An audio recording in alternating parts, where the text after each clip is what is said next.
Hello everyone. So Hello. today we are going to cover these many topics which you can see on my screen, like a scheduling overview and the basic concept, a schedule efficiency, increasing inflex, and what are the reasons that we have for decreasing inflex.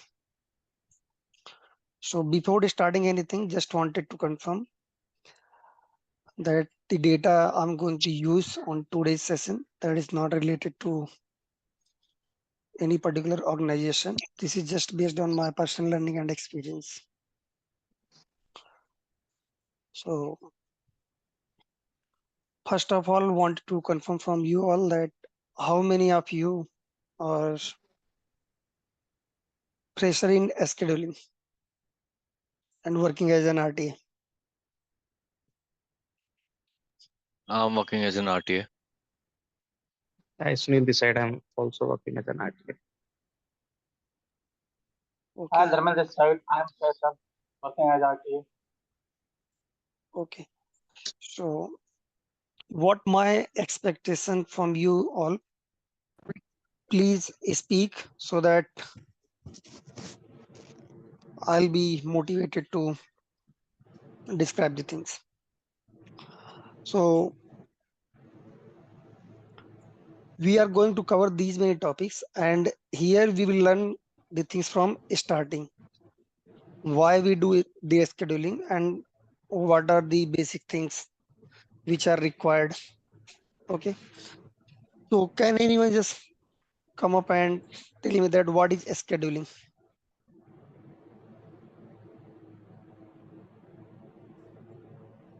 Uh, Scheduling means assigning the right people at the right time uh, with the correct skills.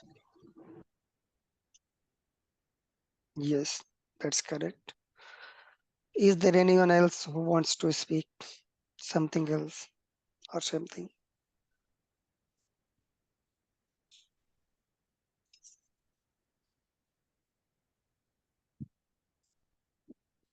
Everyone is open to answer.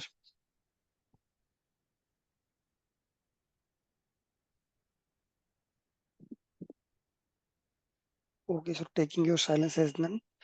So let me move to the next slide. So here you can see that I've written something. Scheduling is basically a activity of distributing available workforce between customer service advisor or agents across the week to meet the business goals. So basically, while we talk about scheduling, so on the basis of this vertical, what a scheduler does, a scheduler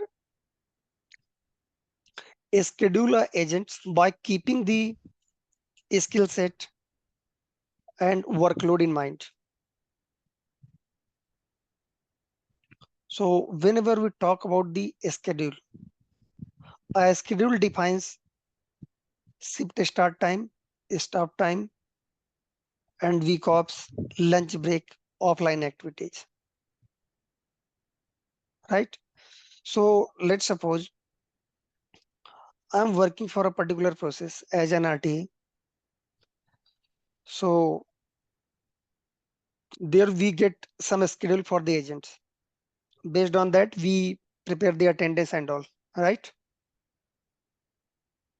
Right. And and also we get some offline activities duration, which is coded for agents. That can be on tool and that can be on Excel as well, right? So can anyone tell me that what is the mean of offline activities here? Offline activities means meetings, trainings, or uh, coaching. Lunch break, I think break times, offline activity. Okay, so whenever we talk about offline activities means the activities which are not people taking on daily basis. But yes, those are mandatory when it is required. Okay. So lunch and breaks we take on daily basis, but offline activities we don't take it, right? So based on the requirement, if uh, part-time training required, like refresher training, one-on-one meeting, coaching, feedback. So these are all our activities comes under offline activities. Okay. So whenever we talk about a schedule, so a schedule define these all the things. For example, my shift start from 9 a.m. and shift will be end at 6 p.m.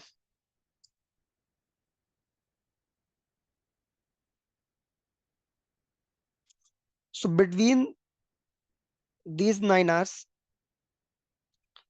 there can be lunch break and few offline activities.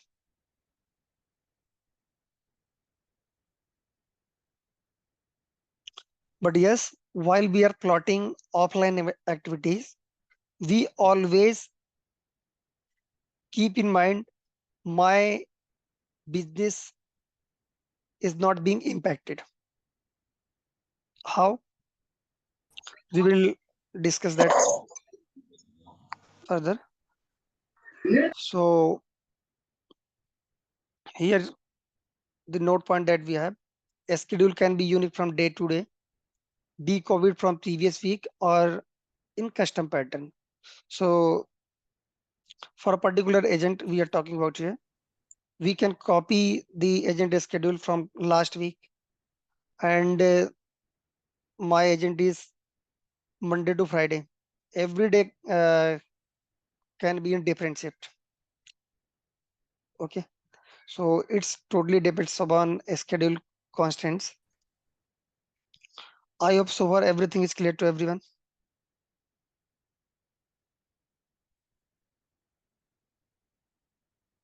Yes. Okay, cool. So I know these things are basics. You might have already aware about these all the things, but why we are covering these things? Because these are the basics. Based on these things, we will discuss further things which are required in schedulings. Okay. So here scheduling steps. So these are the scheduling steps which we have. So can anyone tell me that what are the things which are required as being a scheduler to do the scheduling, correct scheduling? Correct, I mean the effective scheduling. First, we require the log forecast from the client or the AST, and then we break that down into weekly, then on a daily basis, interval wise. Okay. Apart from that, We also calculate the shrinkage, how much will be the shrinkage depending upon the uh, breakdown of the call volume. So accordingly, we decide the shrinkage pattern also, seeing the previous trends. okay, okay, that's all. Great. So here I've written the scheduling steps. Should decide the forecast. So while we talk about the forecast, we take the forecasted volume, forecasted AST and forecasted sinkage. Okay. So let's suppose the volume that we have is 10,000 for the week and AST made up 300 seconds or 350 seconds. And the shrinkage number that we have is, let's the trending shrinkage that we have is 30%. So these are the forecasted number based on the historical trend and historical data, right? Whenever we talk about the assumptions, okay. So in assumptions, what all the things we take all the things on interval level. We should have call arrival pattern to break down the volume, forecasted volume, and also we should have the AST trend on interval level so that we can break down the AST on interval level, and volume on interval level we will break based on the call arrival pattern, and also the shrinkage. Let's suppose the shrinkage that we have is 30%. Based on the interval level shrinkage, we will break it down into interval level, and we should have SL target. Okay, so SL target means what is the business KPI. Based on that, we are working for that particular process. So that can be service level target, that can be service level, that can be like ASA and abandon percentage. So those all the things based on the service level agreement. Okay, post that we have a requirement, we do the requirement calculation, we create agents schedule, and we evaluate the schedules. How? We look into the KPI that we are meeting based on this schedule or not. So we will evaluate the schedule in such pattern. So this is very important thing whenever you will go for a scheduling interview. This is most asked question. What are the assumptions that we take while preparing a schedule, and what are the steps? If you guys have attended any kind of interview, I hope that you should have asked these questions. Hi, Chandraprakash, Samrat here. Yes. Samrat, can you just tell me the difference between the call arrival pattern and the volumes? Yeah, so basically call arrival pattern is the things. Let me give an example to you.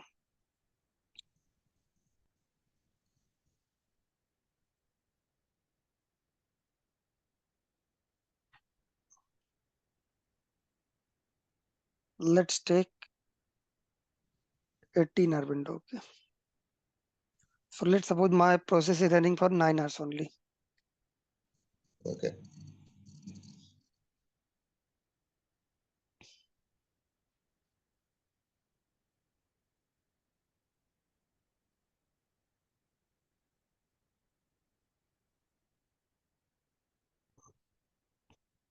So based on the historical trend, the number I'm getting,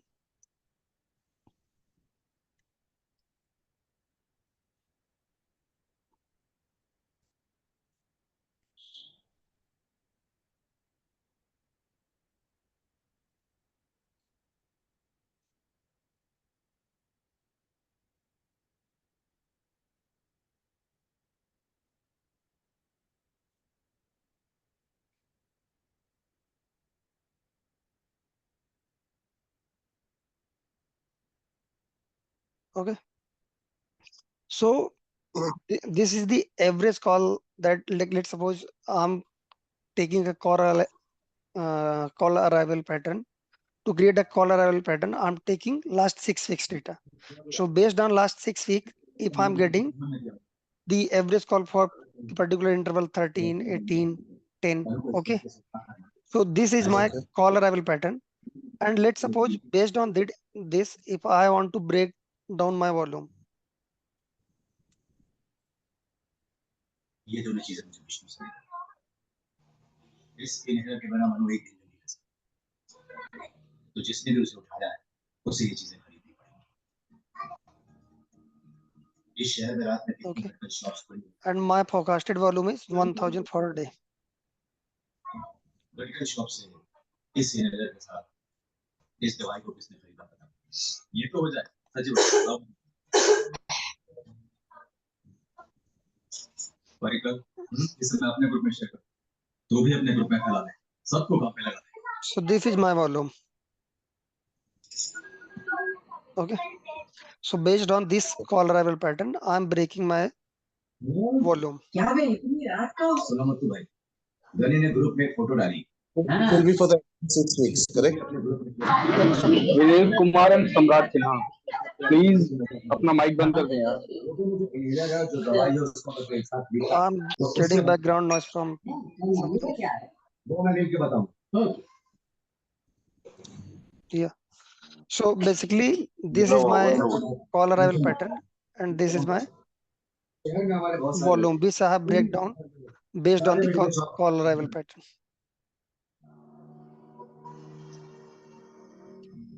I hope it is clear. Let me mute all first. अरे बोले sir है क्या भाई Now, if anyone wants to speak, please unmute yourself and speak. Okay, the volume you have taken just now in the column J. So Yeah. the 66.66 which is coming up, it's for the entire week, correct? No, just for an example, I have taken the call arrival pattern for Monday. Okay. Monday, okay. Okay. So for Monday, based on last 6 weeks trend, I'm getting this call arrival pattern. Okay. Based on this, I'm breaking the forecasted volume, which is forecasted for Monday 1000. So how much volume I will get my first interval? I mean the 00 hours, then 0030 hours.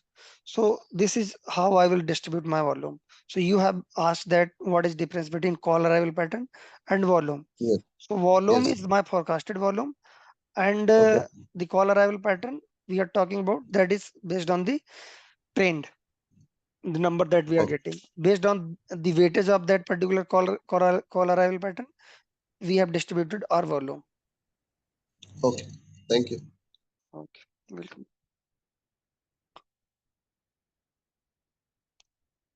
So far I hope everything is clear to everyone. Yes.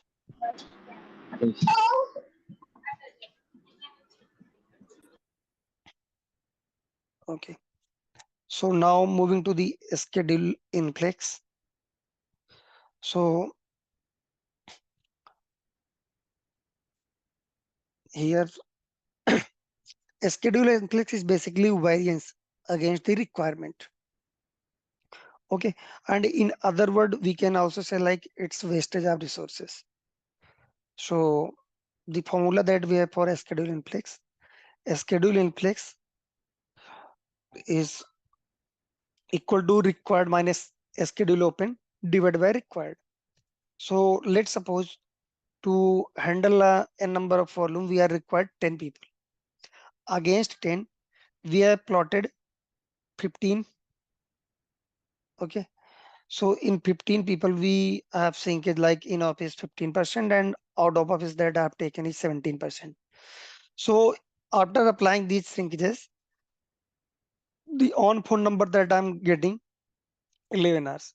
So I'm assuming that if I will plot 15 agents, so after this much syncage, the number I will get, which I can use on phone, I mean the agent will be productive, those will be close to 11 agents.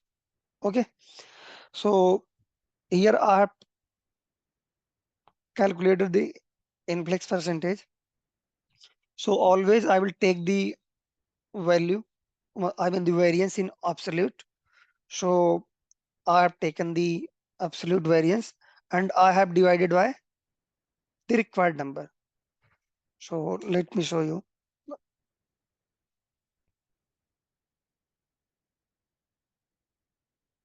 So required, so my required number is this, and my schedule open.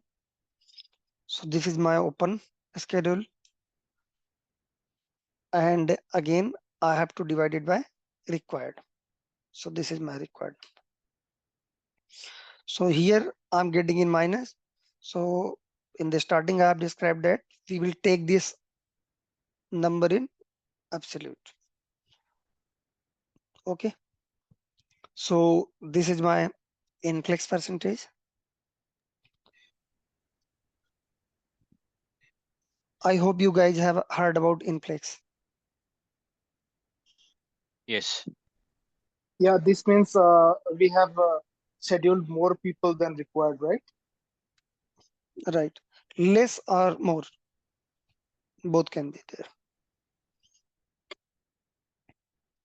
So as being a WFM professional, reducing schedule and flexibility becomes one of the most important objective as state away or impact on profit.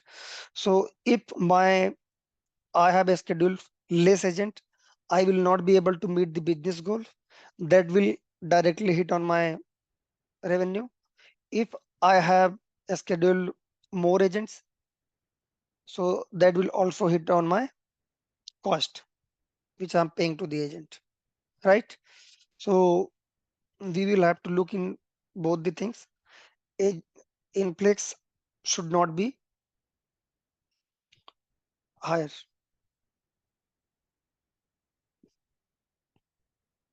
So what are the reasons that we have for reducing or decrease? I mean the decreasing inflex. So if we do not have the correct call arrival pattern, so we should look into that. If we have a split timer or the people that we have for longer shift, so we can use them and we can reduce the inflex.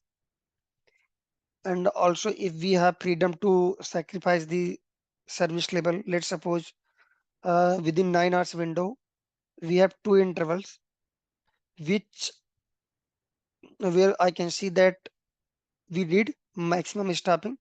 So if we will be able to meet I mean sacrifice the service level for those two intervals, so in rest of the intervals I'll be adequately stopped, so I can reduce the inflex.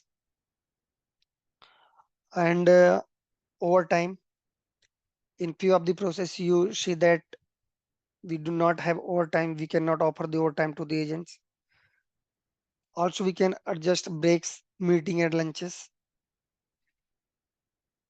break schedule and flexibility. So let's suppose in some of the process you have seen that if agent is logged in within 2 hours he should take first break. So we should not have this type of constraint. And also if somewhere required we can uh, involve non-phone work like offline activities or the I mean back office work. We can use part timer and use non-phone customer advisors during emergencies. Like we have two kind of LOBs. First is for email and second is for voice. So if we have option to use non-phone agents like who are working for email, we can use them for voice. That will also reduce the inflexibility. So these are the reasons which help us in reducing or decreasing the scheduling inflexibility.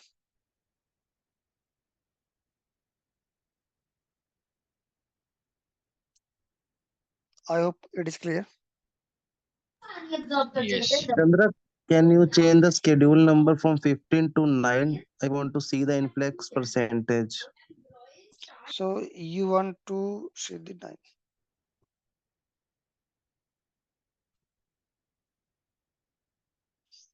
Let me.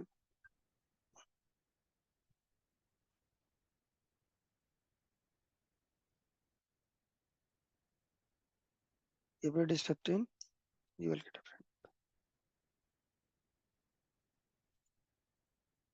So this is 6, and this is 9. Okay. Okay. Thank you. Yeah. So we have 10 minutes left. So let me cover the things quickly. Yeah.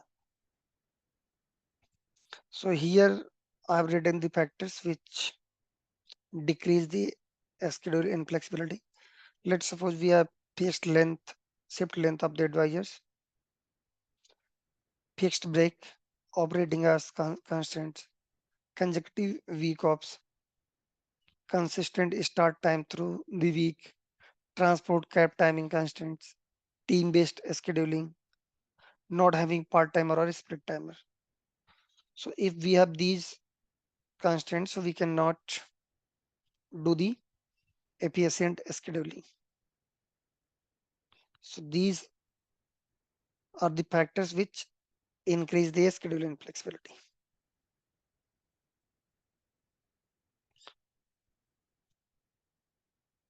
I hope it is clear. Yes. Yeah, clear. Now the Uh, most, uh, yes, please. yeah, Chandra, I would just like to ask, would you be taking a session on IEX also? No, on IX we cannot because there is copyright issue. Okay. Okay. Now the most important thing that we have is schedule efficiency. So what is schedule efficiency means? Can anyone please?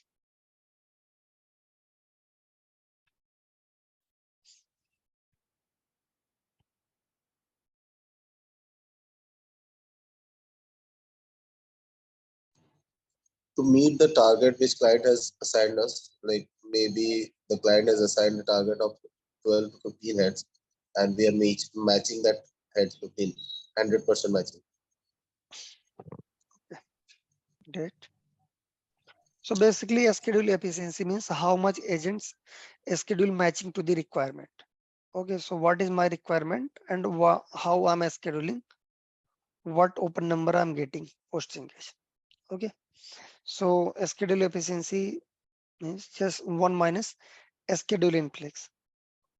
So same assumptions I have taken here. We are required 10 agents and I have plotted 15. Out of 15, there is 32% of syncage. I'm getting 11 post syncage number. That is my open number. And here, what I have done is I have done minus the schedule inflex from 1. So let me show you. 1 minus. I have calculated the. Can anyone please guide me? How will I calculate my inflex?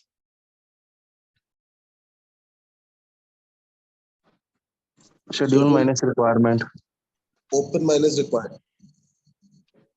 So that was required minus open. There will not be any impact because we have taken the value in absolute, but yes, we will take always required minus open. Okay. Okay. And we will divide it by required. So always keep in mind, if my inflex percentage will increase, my efficiency will decrease. Okay.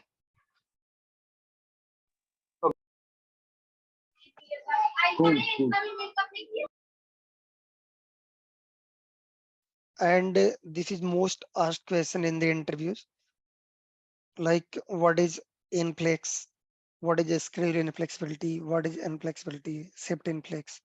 So these all the things are same, but correct word is schedule inflexibility.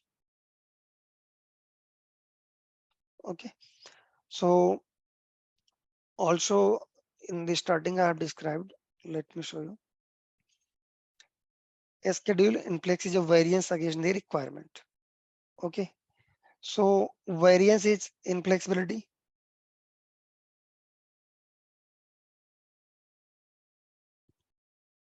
Okay.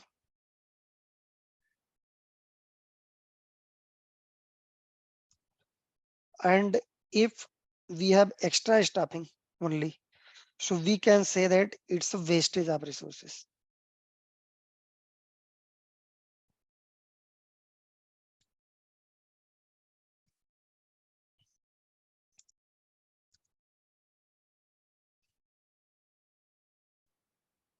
So variance is inflexibility, and if we have only overstaffing, so we can say that it's wastage.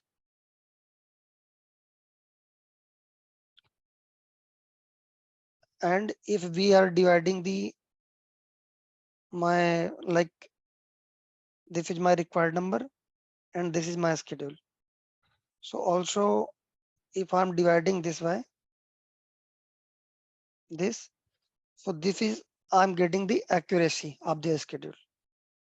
So already we have discussed the formula. I mean the for schedule inflexibility, and for wastage, if we have we are going to calculate the wastage, so we will not take the value in absolute. Okay, so let's suppose here you can see that we do not have wastage. Always we'll take the number in plus. Let's suppose here I am plotting 16 agents. We are required 10 and we have 11. So wastage you can see here.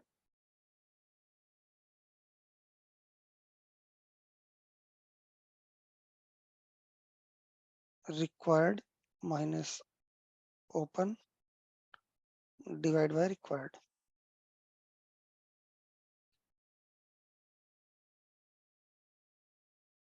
So the formula that you guys have told here, J minus. So this is my wastage and this is my schedule accuracy. And inflexibility and efficiency we have already covered. So this is basically the difference that we have in these all the things. So don't be confused. If anyone is asking or anywhere you are applying this logic, so be clear.